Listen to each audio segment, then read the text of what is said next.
Thank you, Emily. Thank you, Dean. And thank you, Jerry, for the very kind words. I very much appreciate and honoured by the invitation to give this lecture and the opportunity to come to Hong Kong and visit the university. My fourth visit to Hong Kong, my second to Hong Kong University. Second opportunity to give public lecture in Hong Kong, previously for the Chinese University of Hong Kong. And it's a privilege to give this with the sponsorship of the foundation. I'm very grateful.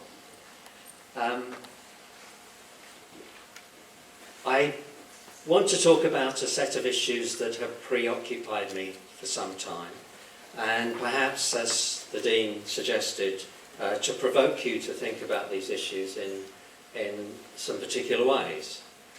What I'm going to try and do is initially to define some of my terms, to be clear about what I mean by neoliberalism, and also to be clear about my concerns with and about neoliberalism, and why you should be concerned with and think about neoliberalism.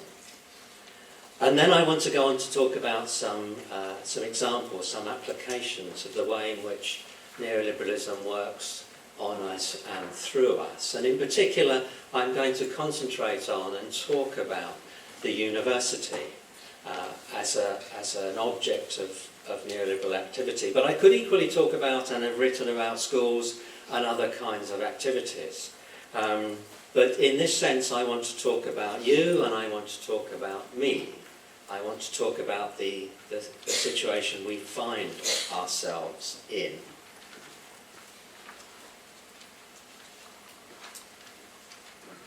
So what do I mean by neoliberalism? Well, very simply, borrowing from Michel Foucault, the extension, the application, the flow of the market form through all aspects of social and economic life. The reworking, the reformation of social relations in the market form. And I'll talk a little more about that as I move along.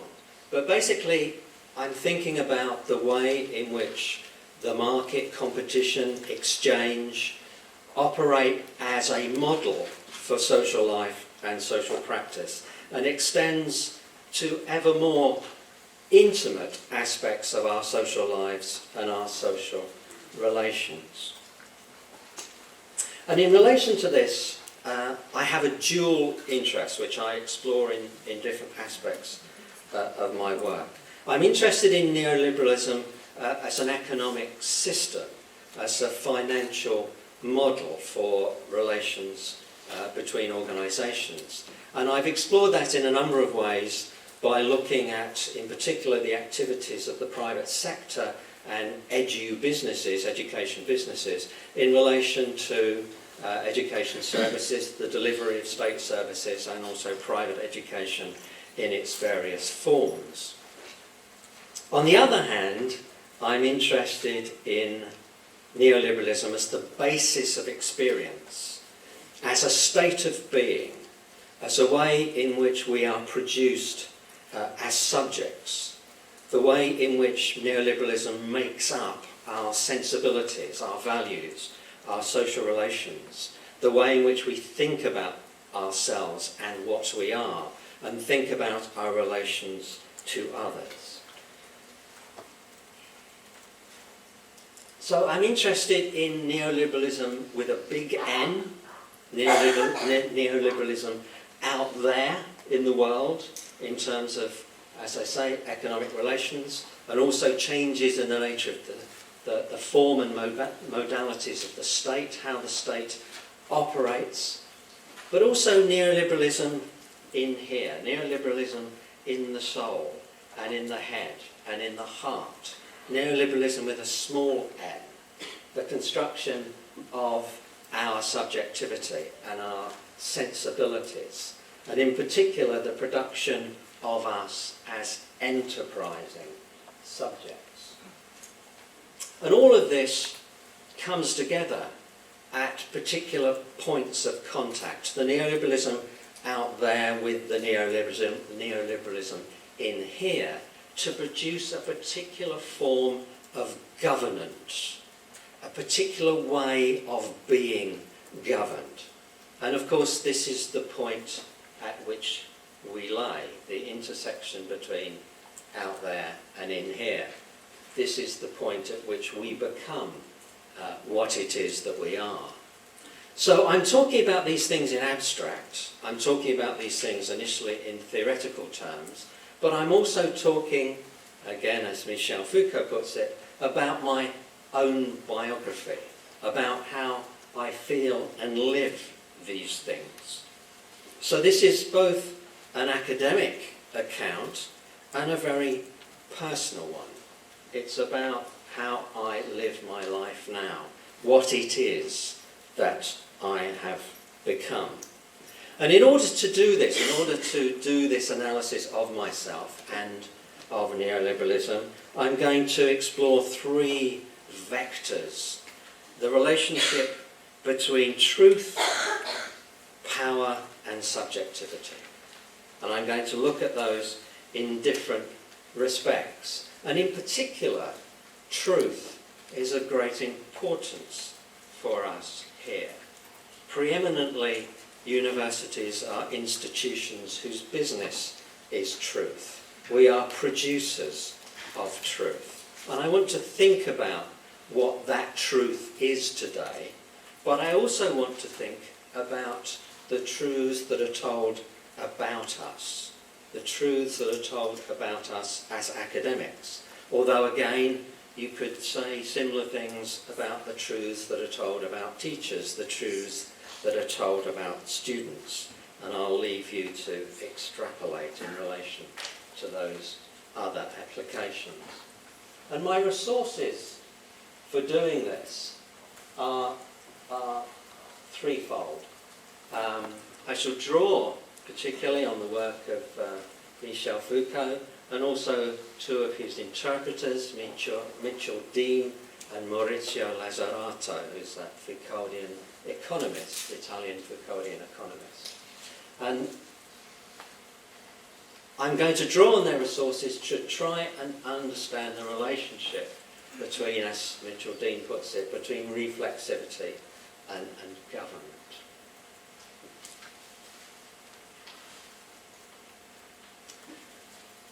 So I'm interested in neoliberalism as a new means of government, a new way in which we are governed, and primarily a way in which we come to govern ourselves, that we take on the responsibility for managing ourselves, for producing ourselves as enterprising subjects, for improving ourselves.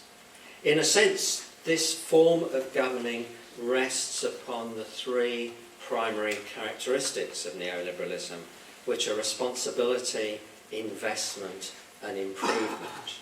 We are given the responsibility for our own improvement. We are required to be constantly improving, lifelong learning, new forms of skills and capabilities, the development of new skills and forms of engagement with intellectual life or practical life. And those improvements are conceptualized as investments, investments that will lead to future returns. The model, in effect, on which responsibility, improvement and investment rests is the model of the firm, the model of the business, the model of the enterprise. It's a financial model of social relations and our relations to ourselves. We are all, within neoliberalism, in effect, firms. We're all businesses. And in this, of course, education plays a crucial part. Education is a source of improvement. It's a source of investment. It's a source, an opportunity for future returns. It's no longer of any value intrinsically in itself. Its value lies in the returns that it will generate in financial or other commodified forms. And within all this, this is a form of government which rests upon freedom. It requires us to be free. It doesn't operate through constraint, but it operates through the incitement to us to use our freedom in effective and profitable ways. We are condemned or constrained to be free in the same way that we're condemned or constrained to confess or discover the truth. So I want to come back to my primary concern in all of this with truth. And the truths that we tell about ourselves and the truths that we tell about others. And in particular, in relation to this, I'm thinking about the work of social scientists within the contemporary university and the way in which we are now tasked with the production of certain sorts of truths. And there is a relationship, an intimate relationship, between the truths we tell about ourselves and the truths we tell about others, which I will try to unpack as I go along. The truths we tell about ourselves are increasingly an everyday aspect of academic life, as it is in schools and other educational institutions. We are constantly confronted with the triviality of truths that render us into various forms of measurement, that value us in terms of various kinds of output or performance.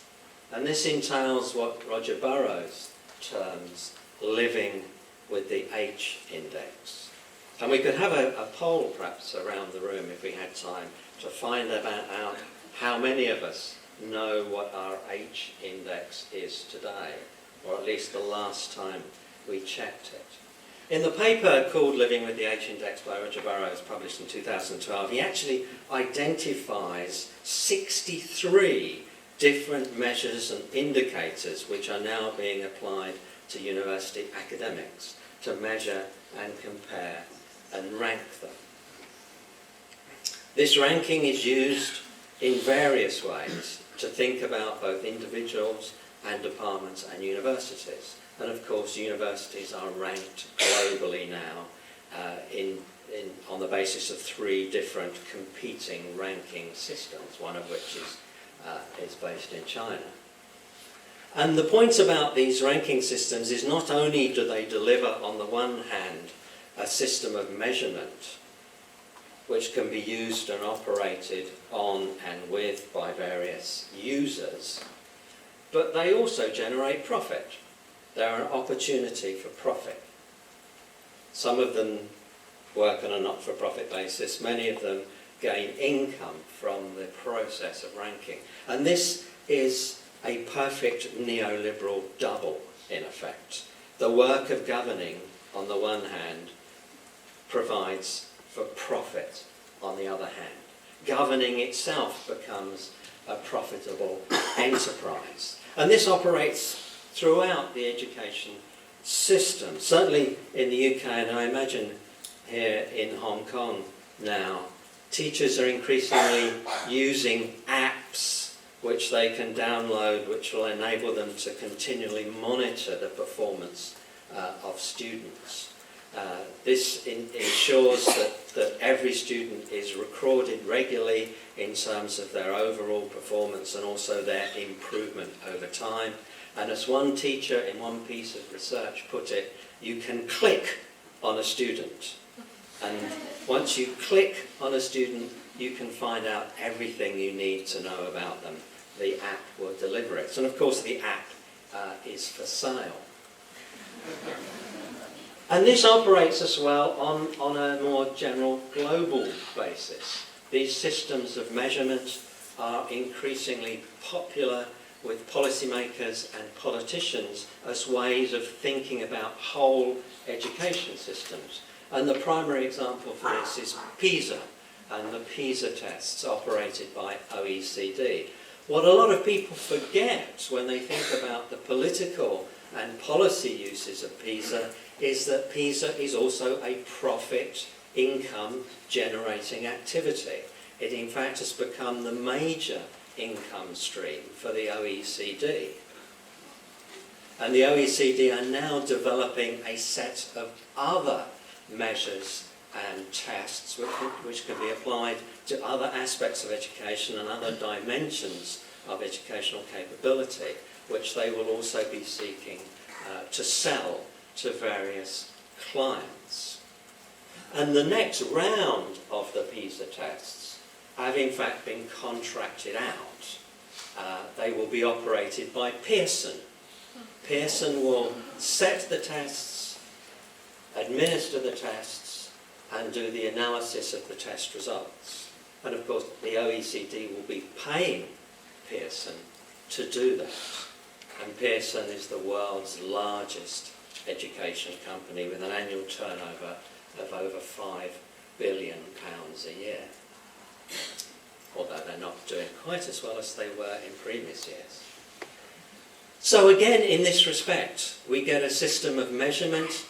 This system of measurement plays into and is used by policymakers and politicians to make decisions about their education systems, and at the same time, profit is being made, income is being generated.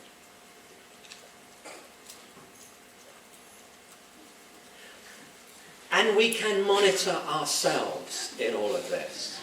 These are a couple of examples taken last week of different measures and indicators which tell you something, or perhaps nothing, about me.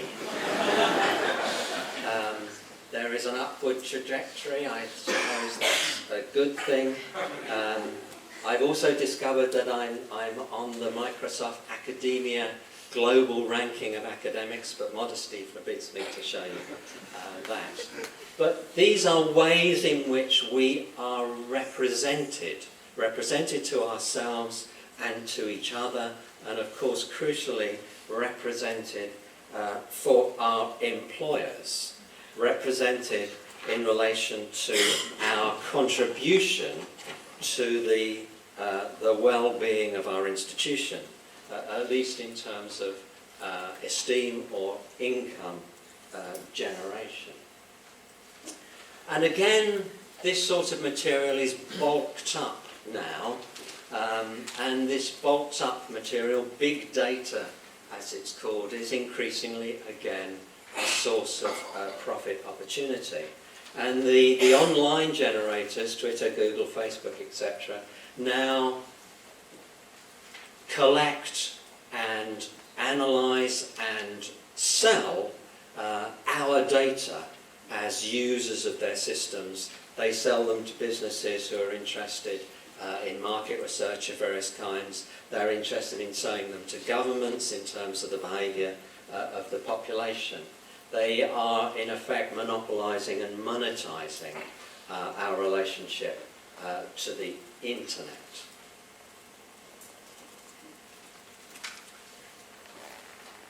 The other thing that's happening in all of this, both in relation to individuals and to universities generally, is, as Kathleen Lynch suggests, a reconstitution of the purpose of universities and a reconstitution of the role of academics, what it means to be an academic, what it means to be a scholar, and of course in relation to that, what it means to be a student. These systems of measurement and ranking and comparison don't simply describe us, they change us. They make us different. They incite different sorts of behaviour. And crucially, they incite us to think about ourselves in different ways. Think about what we do, what we value in others, how we think about our colleagues. Do we think about them as rounded human beings with a sense of humour and a positive contribution towards the well-being of the group? Or do we come to think about them in terms of their productivity, in terms of their output, in terms of their income generation, in terms of their H-index score? So all of this is working not simply as a way of describing us differently, it's a way of changing who it is that we are. Perhaps what we have become is academic economists. We have become a calculating academic. Someone who thinks about what they do, not simply in terms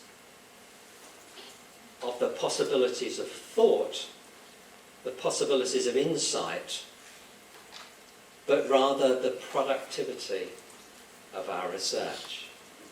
And Alex Rushworth, for example, in a research study looking at the decision-making of researchers in terms of the publication of their research, discovered increasing amounts of time being spent in thinking about and deciding where research should be published,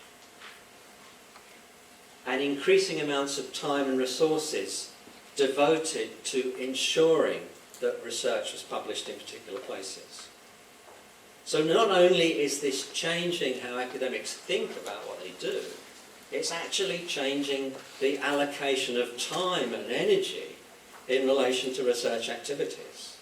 Less time is involved in doing the research, thinking about the research, and more time involved in where shall we publish it? Where is the best place? What are the high-impact journals?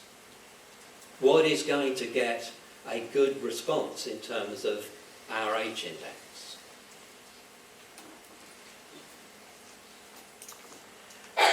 And there are other sorts of data which are now available for rethinking about who it is that we are.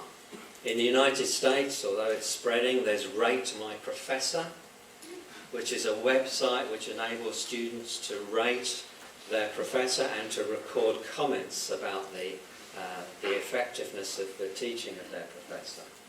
In the UK now, this is formalised in the form of an annual national student survey, which attempts to get every student, or as many students as possible, to report on their experiences of teaching and learning. And now these are formally published annually. And in a recent study looking at the impact of the National Student Survey, the researchers discovered a number of indications that the work of the survey and the publication of the survey results was actually beginning to have a feedback effect on the work of academics, not in terms of the excellence of their teaching, but rather in terms of the focus of their activities. For example, in relation to the emphasis on employability and outcome. So course material that was challenging and assignments which present students with a challenge were being withdrawn or reduced.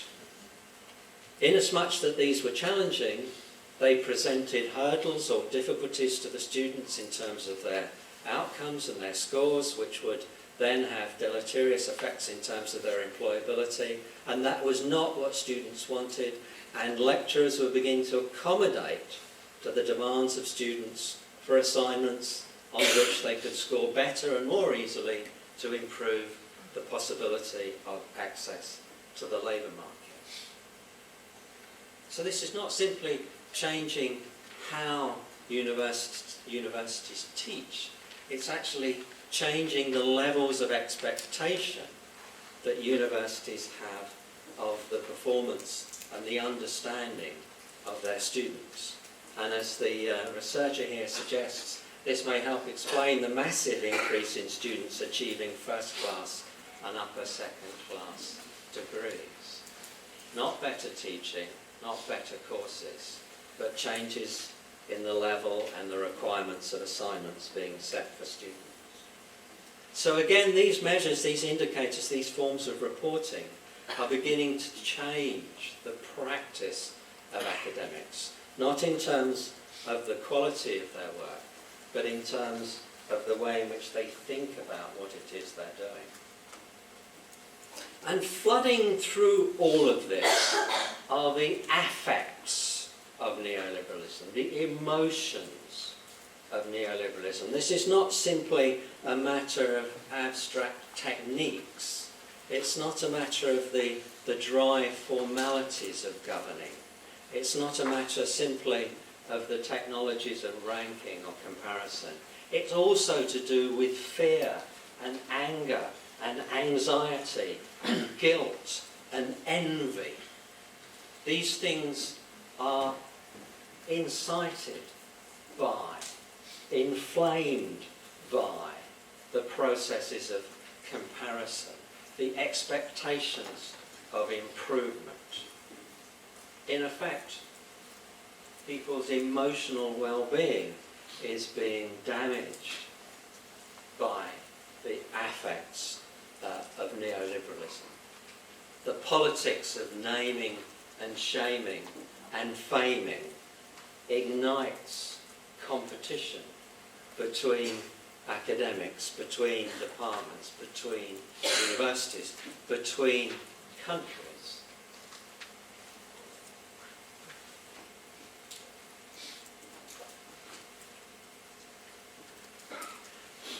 And there are also structural effects emerging from all of this.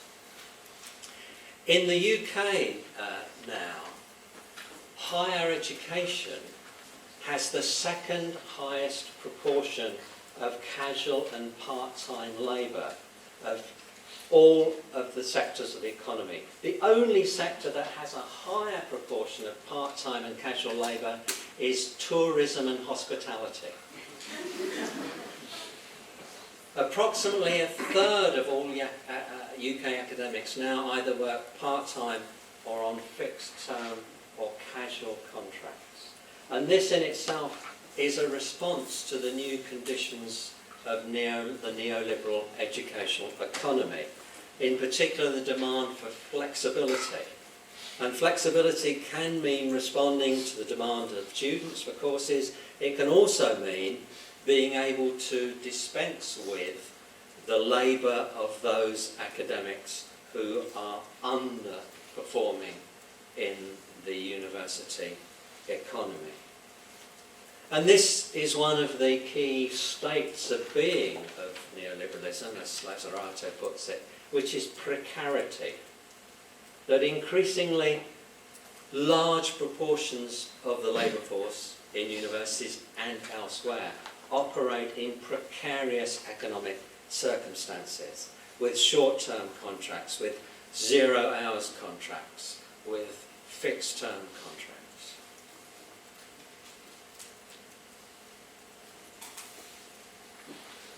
I want to move on and talk about a second aspect of truth, a second aspect of the demand for truth.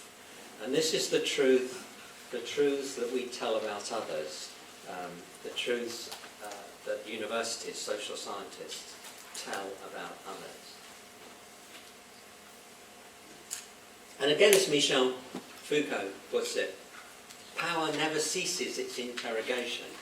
We've just been I've been talking about one way in which power interrogates. It interrogates through the language of productivity. It never ceases its interrogation, its inquisition, its registration of truth. And again, we've seen the registration of truth formalised in terms of numbers. We are reduced to a set of numbers. But it also institutionalises and professionalises and rewards the pursuit of truth. And I want to look at some aspects of that. And what might be called the economy of truth. And I've already talked about this to some extent in relation to things like PISA and the OECD. But in relation to data, in relation to policy in relation to educational performance, there are now a whole range of private sector organisations keen to compete with universities for the business of truth. Organisations like McKinsey and Microsoft and Pearson are now very interested in the work of data. They're interested in offering tests, offering forms of data analytics, offering insights to policymakers that can be generated through research reports, consultancies, evaluations of various kinds. They're very keen, they're very interested in doing state work. And increasingly, often invisibly, more and more of state work is actually contracted out, outsourced to private sector providers who make recommendations, who design and write policy documents, who give advice to ministers and to policymakers. And these organisations are also competitors with educational researchers at all kinds of levels. They're interested in growing their access to and their control over the economy of truth. And in all of this, again on a grander scale, we can see the way in which a particular form of government emerges, governing by numbers, as it's sometimes called. The use of numbers, the use of data to make political decisions, to develop policy, to develop initiatives and programs. And you can see this both indirectly through the effects, for example, of the PISA results on particular countries and the way in which they respond to those in policy terms, but also in very specific ways, in the ways, as I've said already, that particular businesses and companies are keen to provide governments with data that will then be used to drive policy decisions. In effect, research itself is increasingly being shaped and changed by the demands of the policy market, the data market, the market for truth. So income generation and enterprise, impact of various kinds, and innovation for the market all have increasing exchange value, which are important in terms of university income, university standing, and the generation of other streams of income in terms of government funding.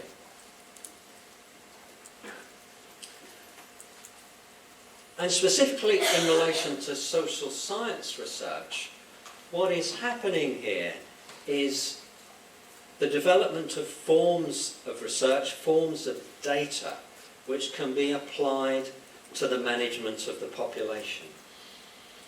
In effect, though, it's important to remember that it was exactly this task and this project which brought the social sciences into being in the 19th century.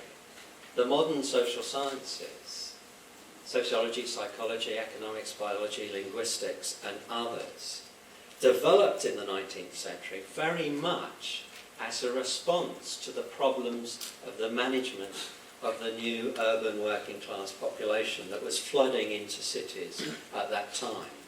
Governments were keen to know who these people were, what are they doing, what is their state of health, what is their behaviour, what did they die of. Epidemiology came into being in the mid-19th century as a tool for the design of health policy and the management of the population. Sociology came into being as a technology for the management of the population by understanding social behaviour. We now, in effect, have the reinvention of this task, the reconstruction of the social sciences in terms of the contemporary problems of the management of the population. Indeed, what we understand by population is constructed in these terms. It is a body of people who are defined in terms of specific demographic characteristics. And statistics themselves also developed in relation to this task. Certainly in the UK, the great statistical societies came into being in the mid-19th century to develop mathematical systems which could then be applied to the data that was being collected about the population.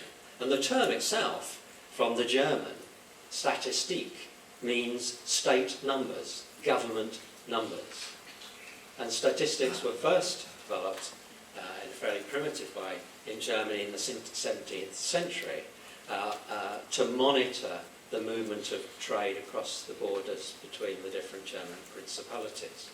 So we often think about the social sciences having a relationship over and against society in some ways, a critical distance. But in fact, we are essentially positioned in the role of and emerged with the problem of managing the population.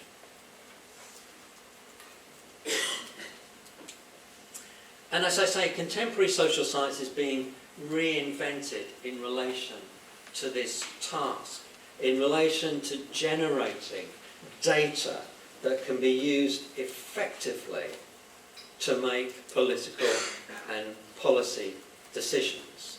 As Koopman puts it, population is a concept that can be elaborated only through statistical and therefore informational techniques.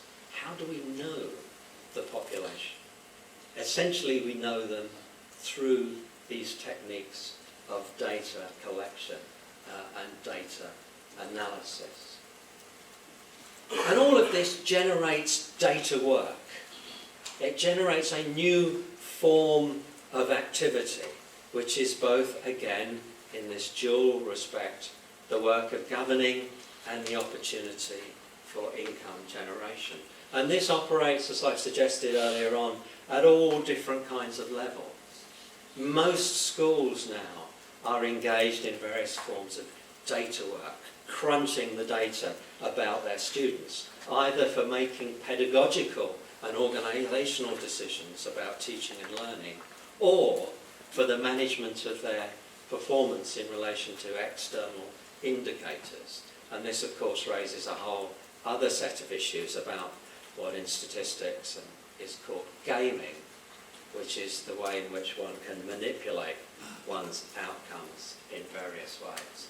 And there is a duality, a different duality in relation to all this, that the extent to which we are measured incites us to game in relation to the outcomes that we generate, to manage them, fabricate them to the extent that it is possible to do so.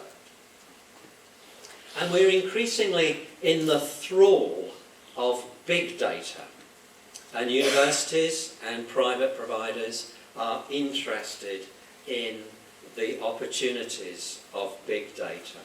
And this comes from an email I received a couple of weeks ago inviting me to attend a seminar at the University of Huelva in Spain for on the topic of big data, social media and society.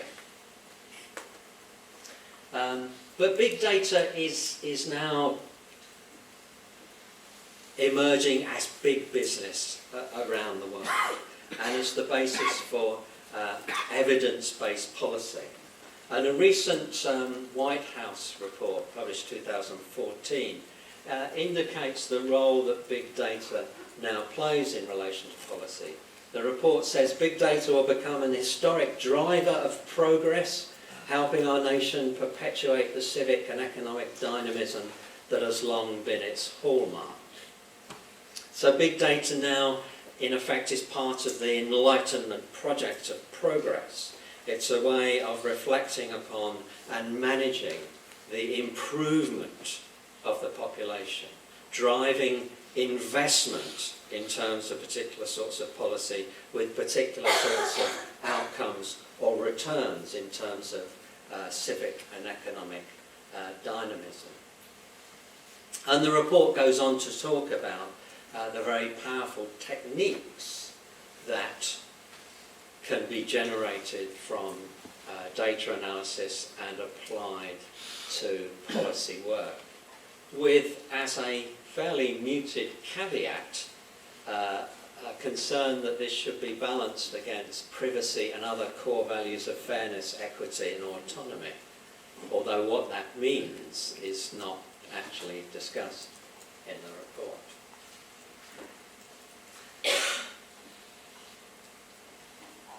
And the same approach to thinking about the role of data is now becoming increasingly apparent in terms of educational research specifically.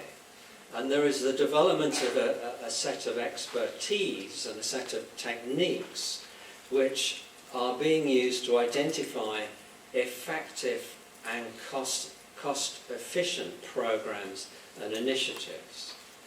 Things like performance-related pay, or phonics, or grouping by ability, or homeschool cooperation, or positive parenting.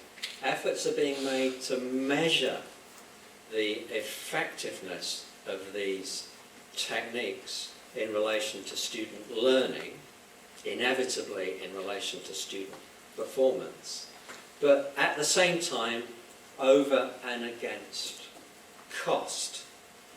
So again, the model here is the one of investment and returns.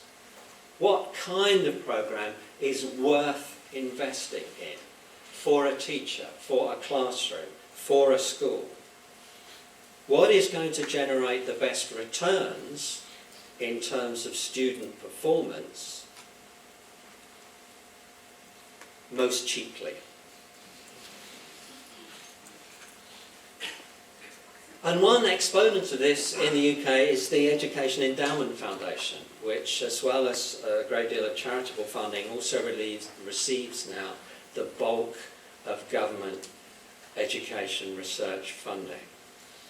And the task of the Education Endowment Foundation is exactly this, of measuring the effectiveness of various educational initiatives as against the cost of these. And this is made very clear in the website of the Education Endowment Foundation.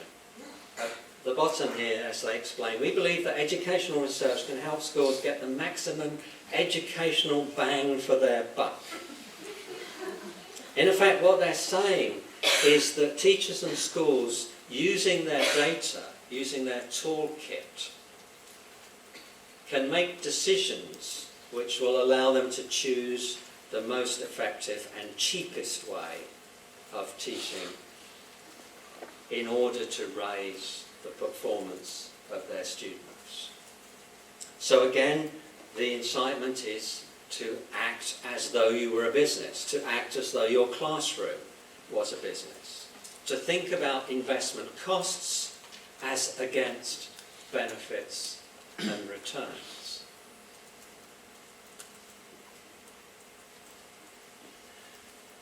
But of course, sometimes this leads to unanticipated outcomes. An example from the United States of a fourth grade teacher in New York State, a teacher who was regarded as an exceptional educator, but found herself unemployed as a result of the application of a value-added modelling program, which suggested that the standardised test scores of her students was below that which should be expected on the basis of the predictions of the program. This is being used by the state government in New York, despite the fact that the American Statistical Association regards ranking teachers by VMA scores as doubtful and probably ineffective.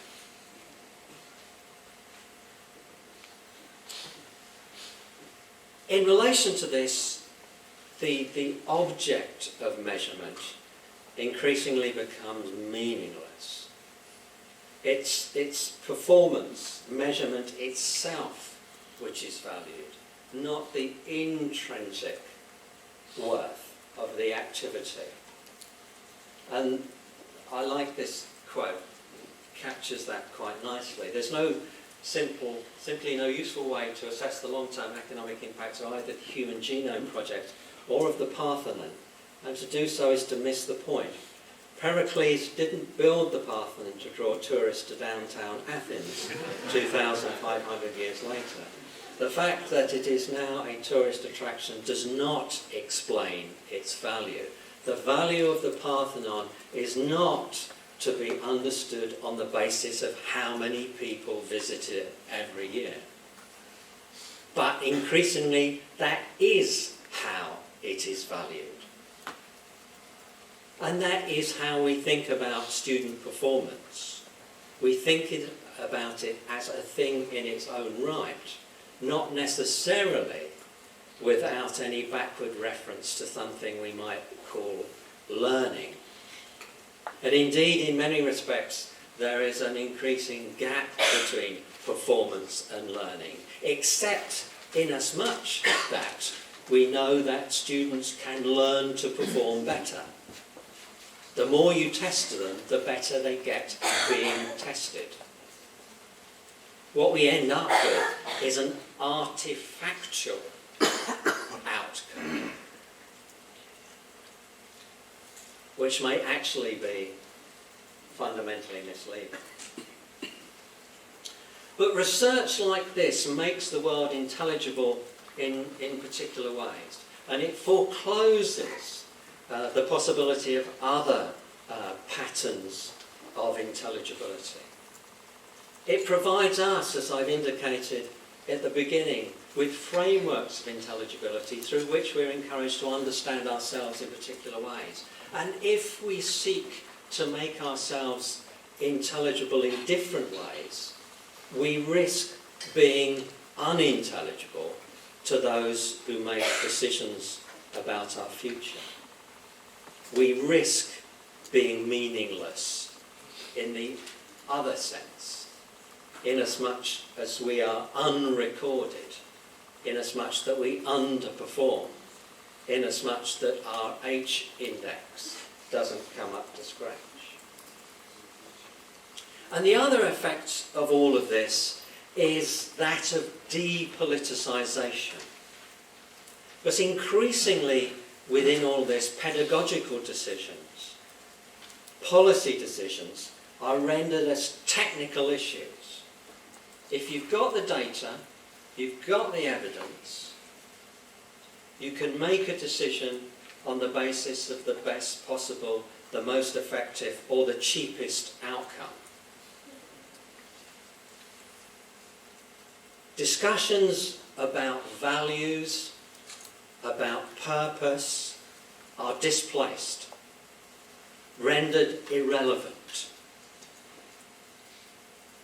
Purposes are transformed into technico-political decisions. They become the responsibility of technocrats who make the right decision based upon the evidence as it is presented to them. So public policy debate becomes irrelevant. Dispute, dissensus becomes irrelevant. It's the data that counts. It's the data that tells us what it is that is the best thing to do. So as Matthew Clark puts it, issues of standards and accountability are typically presented by politicians and policymakers as technical matters of efficiency rather than normative choices. As a consequence, their political nature, including the deep implication of these discourses with issues of socio-political power, is effectively backgrounded. So all of this is a form, a mode of governing that doesn't appear like governing at all.